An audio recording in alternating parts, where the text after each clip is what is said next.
Bonjour à tous, j'espère que vous allez bien, je suis vraiment ravie de vous retrouver aujourd'hui pour une nouvelle vidéo sur la chaîne qui va être un update lecture et je suis trop contente de pouvoir vous le faire. Je n'ai fait que de très bonnes lectures cette semaine. Bon, au final, cet update arrive 15 jours après l'avoir filmé puisque je commence à prévoir un petit peu les vidéos pour le mois de juillet pour qu'il n'y ait pas trop de moments de temps mort de vidéos le jeudi, on va dire, puisque on part début juillet avec mon chéri et ma fille. Donc voilà, au final, update lecture de 3 livres, donc c'est parti. Premier livre que j'ai à vous présenter, c'est Désenchanté de Marie Vareille. Donc en toute logique, c'est aux éditions Charleston. Moi, je l'ai lu sur ma liseuse et pour vous faire un résumé de Désenchanté, on va suivre... Je sais même pas si je peux commencer comme ça en fait. Donc je remets mes idées en place et il y a 20 ans, Sarah Leroy a disparu. On pense qu'elle a été assassinée. Son meurtrier présumé a été envoyé en prison, donc ça fait quasiment 20 ans, ça va faire 20 ans que cette histoire a eu lieu. Ça a fait un énorme scandale, tout le monde en a parlé partout dans les journaux, tout ça. Et 20 ans après, du coup, on va suivre Fanny qui est journaliste et pour les 20 ans en fait de l'affaire Sarah Leroy, sa chef lui demande pour qu'elle puisse vraiment acquérir la promotion qu'elle veut, de partir là-bas pour faire un petit peu un topo de cette affaire, quoi, mais 20 ans après, en sachant que Fanny a vécu là-bas et était plus ou moins là à cette époque. Donc du coup, sa chef lui dit mais c'est tout bénef pour toi parce que tu retournes dans ta ville, tout le monde te connaît, donc forcément tout le monde va te parler et ça va être trop bien. Sauf que Fanny, elle a pas du tout envie de faire ces articles-là, ces recherches-là. Et on sent que Fanny, il y a des choses qui la tracassent par rapport à cette affaire-là, qu'elle n'est pas convaincue que le meurtrier de Sarah ce soit le bon, qu'il soit en prison. Et il y a une sombre affaire où elle pense que sa sœur est mêlée à la disparition de Sarah, puisque à l'époque, donc Angélique, la sœur de Fanny, était très proche de Sarah et il y a eu un gros clash entre les deux, on va dire, à peu près aux 13 ans des deux jeunes filles et aux 17 ans, 16 ou 17 ans, je crois que Sarah elle a dû disparaître vers ses 16 ou ses 17 ans, je ne sais plus, bref, voilà, elles étaient ennemies jurées, donc voilà. En gros, c'est à peu près ça le début de l'histoire. Et pour ne rien vous cacher, j'avais pas spécialement d'attrait particulier pour ce roman. La seule chose qui m'a donné envie de le lire, c'est que c'était Marie Vareille qui l'avait écrit, mais le côté disparition, machin chose et tout, ça me tentait pas trop. Le côté bande de copines d'il y a 20 ans ne me tentait vraiment pas trop non plus. Donc je me suis dit, c'est tout, c'est du Marie Vareille, au pire ça se lira quand même assez vite. Donc je tente le coup. Et c'était un coup de cœur, j'ai adoré ma lecture, c'était juste trop bien. La fin au final, on la voit venir à un moment donné, en fait, on voit venir la fin, on voit ce qui se trame. Il y a certaines choses par contre, sur la fin, je m'y attendais pas finalement, je pensais que ça allait prendre une direction et ça a pris une autre direction. Donc voilà, j'ai quand même eu un petit peu de surprise sur la fin, mais sinon, globalement, j'ai adoré ce livre, je ne peux que vous le conseiller. J'ai adoré les personnages, j'ai adoré la façon dont le récit est structuré. Donc en fait, globalement, on suit Fanny aujourd'hui, qui du coup va retourner dans son village natal au bord de la mer, tout ça. Et entrecoupé, en fait, à chaque point de vue d'aujourd'hui, on a un chapitre sur ce qui s'est passé il y a 20 ans, voire même plus que 20 ans, parce qu'on va suivre Angélique et Sarah à leur rencontre, et je crois qu'elles ont 7 ou 8 ans. Donc, chaque chapitre dans le passé, ça va être l'évolution de la relation entre Angélique et Sarah par différents points de vue. On va intégrer les personnages qui gravitaient autour. On va petit à petit découvrir ce qui s'est passé, pourquoi il y a eu un aussi gros clash et pourquoi elles sont passées de meilleure amie à meilleure ennemie, on va dire, puisque personne n'est trop au courant de pourquoi. Pour l'instant, nous, c'est flou en fait. Donc, un chapitre de flashback et un chapitre où c'est Fanny, majoritairement, qui ne fait pas son enquête et mine de rien en fait elle est quand même replongée un petit peu dedans. On va avoir aussi le point de vue de Lilou qui est la belle-fille de Fanny qui va l'accompagner sur le terrain et elle par contre elle a trop envie de savoir ce qui s'est passé avec Sarah parce qu'elle n'est pas du tout convaincue que le meurtrier ce soit celui qui est en prison. Et de temps en temps on a le point de vue d'Angélique, on a le point de vue des copines d'Angélique de l'adolescence qui s'appellent les Désenchantées. Donc voilà, en fait c'est cette organisation là et ça m'a trop plu. C'était un peu frustrant le côté, à chaque fois qu'on avait un flashback, j'avais trop envie de lire plus du flashback pour vraiment savoir ce qui s'était passé entre les deux. Pourquoi? Parce que franchement, leur amitié était trop belle et on avait envie de savoir même pourquoi. Et quand on sait pourquoi, ça fait mal au cœur.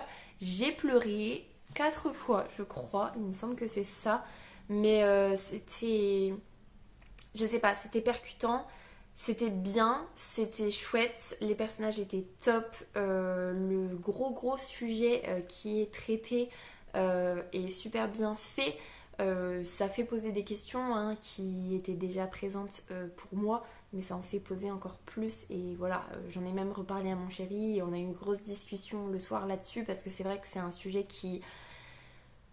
On va pas dire qu'il nous fait peur H24, mais voilà, de temps en temps on y pense quand même et ça fait peur, c'est vrai. Je veux pas vous spoiler, donc voilà, je vous dis pas, mais voilà. Et c'était super sympa aussi de... Bah, ça se passe il y a 20 ans, donc il y a plein de choses que j'ai connues au final. Des musiques, je sais pas moi, aller sur MSN... il y avait plein de petites choses, j'aurais pu trop vous dire, mais globalement en fait, je sais pas, ça faisait un petit côté nostalgique de tout ce qu'on a connu nous à cette époque-là, comme si c'était il y a des millions d'années, mais bon, 20 ans, ça commence à faire un petit bout quand même, et ouais, c'était super chouette de retrouver cette ambiance-là, et puis non, franchement, c'était bien écrit, c'était addictif, c'était émouvant, c'était top, c'était juste top. Donc, pour conclure sur Désenchanté, je ne peux que vous le conseiller et si le pitch de base ne vous tente pas, bah franchement allez-y parce que énorme coup de cœur pour moi alors que franchement ça ne me tentait pas du tout mais voilà, je ne regrette absolument pas et je pense que je suis partie pour lire tous les romans de Marie Vareille. Si elle continue d'en publier un par an, et ben je lirai les romans de Marie Vareille une fois par an parce que voilà, elle ne me déçoit pour l'instant jamais. Et non, bah, c'est juste trop bien. Donc, lisez Désenchanté. Qu'il vous tente ou pas, franchement, laissez-vous tenter parce que ça vaut vraiment le coup et c'est trop bien. Donc, voilà pour Désenchanté. Ensuite, j'avais trop envie de lire le tome 2 de Hadès et Perséphone. Donc du coup, j'ai lu le tome 2 de Hadès et Perséphone. Donc c'est A Touch of Ruin. Je ne sais absolument pas prononcer ce mot, mais bon, c'est tout. De Scarlett Sinclair aux éditions Hugo Roman. Je vous le remonte encore une fois, mais les couvertures sont trop belles. Il est trop beau. J'avais eu un coup de cœur pour le tome 1, donc du coup je vais vous faire globalement ce qui se passe dans le tome 1 et au final un peu dans le tome 2 quand même. On est dans notre monde actuel, sauf que la mythologie grecque existe parmi nous. Donc on a vraiment tous les dieux, toutes les déesses qui sont présentes parmi les mortels et on évolue avec eux. Enfin, je dirais plutôt les dieux et les déesses évoluent parmi nous avec toujours les mêmes pouvoirs qu'ils avaient dans l'Antiquité et le côté un petit peu on vénère les dieux, on les adule, tout ça. Donc on est là-dedans et Perséphone, qui est la fille de Déméter, se retrouve dans le monde des mortels à porter un charme pour ne pas être repérée en tant que déesse par les mortels et ce qui l'intéresse c'est vraiment de mener une vie de mortelle. Donc elle est à la fac en études de journalisme, elle a un stage dans un journal et voilà, en gros c'est ça. Et le tome 1, elle va rencontrer Hadès qui fait des paris avec les mortels qui sont jugés impossibles et puis voilà, elle ce qui l'intéresse c'est d'écrire sur ces paris qu'elle juge abusés et voilà, abusé. Je saurais pas trop comment dire d'autre. Et forcément, on va suivre du coup la rencontre entre Hadès et Perséphone et l'histoire qui va s'en suivre. Puisque globalement, on suit quand même, c'est du go roman, donc on suit une romance. Donc voilà à peu près le tome 1, très rapidement. Donc là, on poursuit en fait tout simplement l'histoire. Et ce tome 2, ce n'est pas un coup de cœur, c'est une très très très très bonne lecture. J'ai vraiment adoré ma lecture, mais c'est pas un coup de cœur parce que le personnage de Perséphone m'a agacé 75% du temps.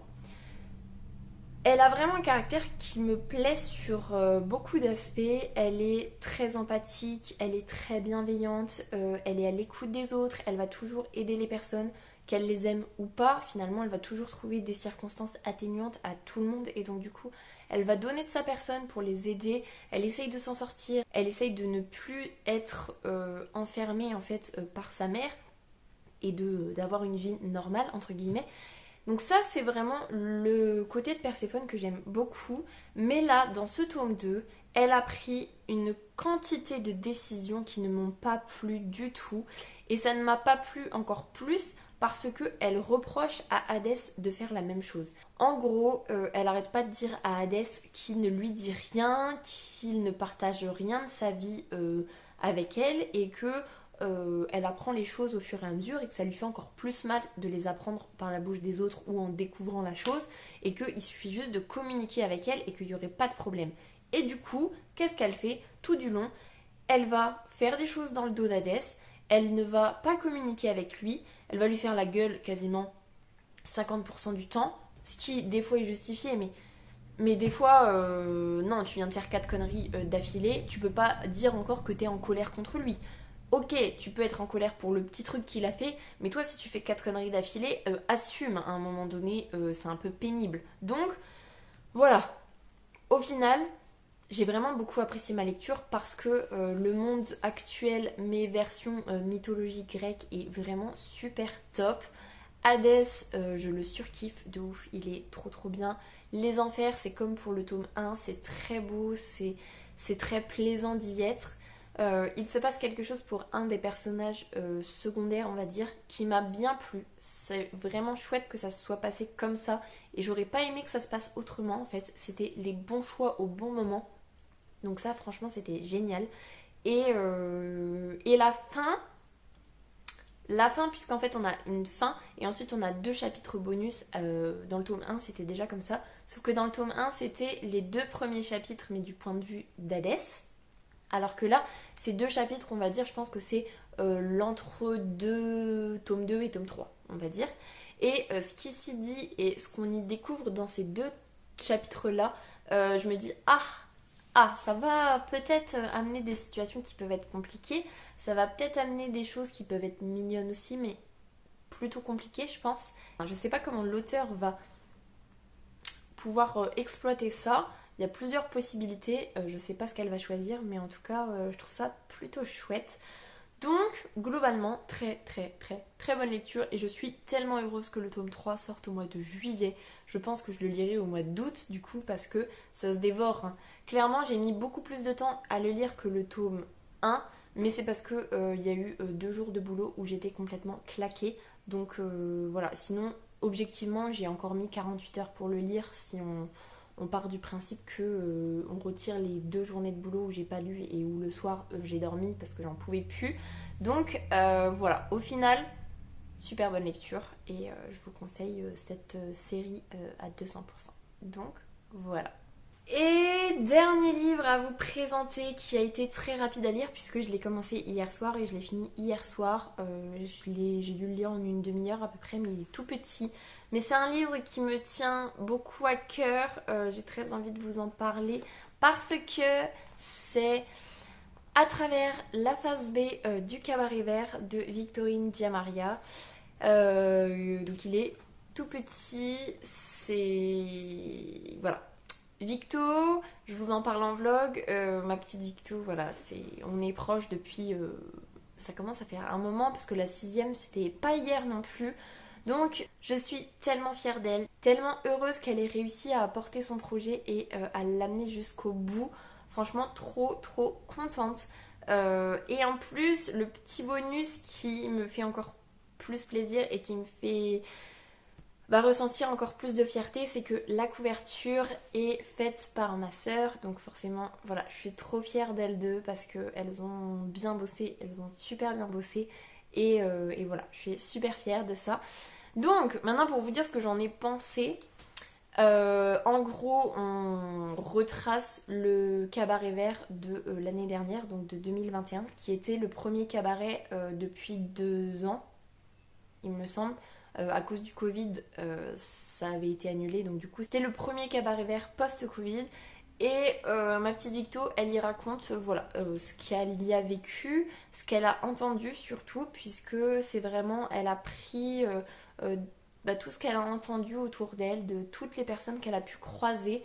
Et c'était super chouette parce que moi qui ai vécu à Charleville, moi qui ai fait 2 cabarets, oui j'ai fait 2 cabarets verts je crois, d'ailleurs ça m'a trop donné envie d'aller à celui de cette année, mais objectivement je pense que c'est pas trop possible.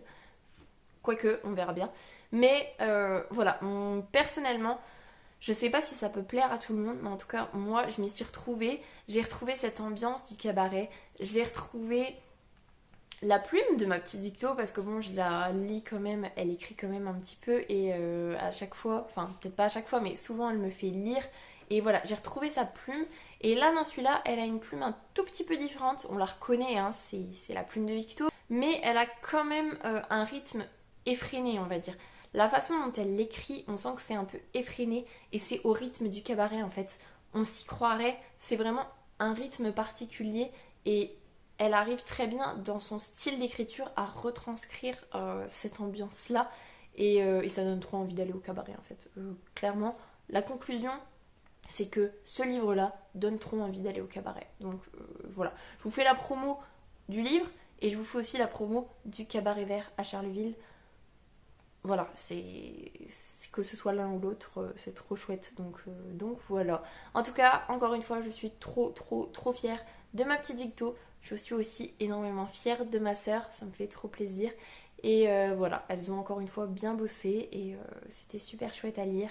Donc voilà. Voilà pour cette update lecture. Je suis trop contente des dernières lectures que j'ai faites parce que franchement c'était trop bien. J'ai que des bonnes lectures en ce moment et ça me fait trop plaisir. J'espère continuer sur cette voie-là, sur cette lancée-là. On verra bien. Enfin, vous verrez bien. Mais je croise franchement les doigts pour que ça arrive. Bref, je vais vous laisser là-dessus. En tout cas, j'espère que cette vidéo vous aura plu. Si c'est le cas, n'hésitez pas à mettre un petit pouce dans les airs, à vous abonner à la chaîne et à venir discuter avec moi en commentaire. Ça me fera super plaisir. En attendant, je vous souhaite une très belle semaine, de très belles lectures et je vous dis à la semaine prochaine. Salut!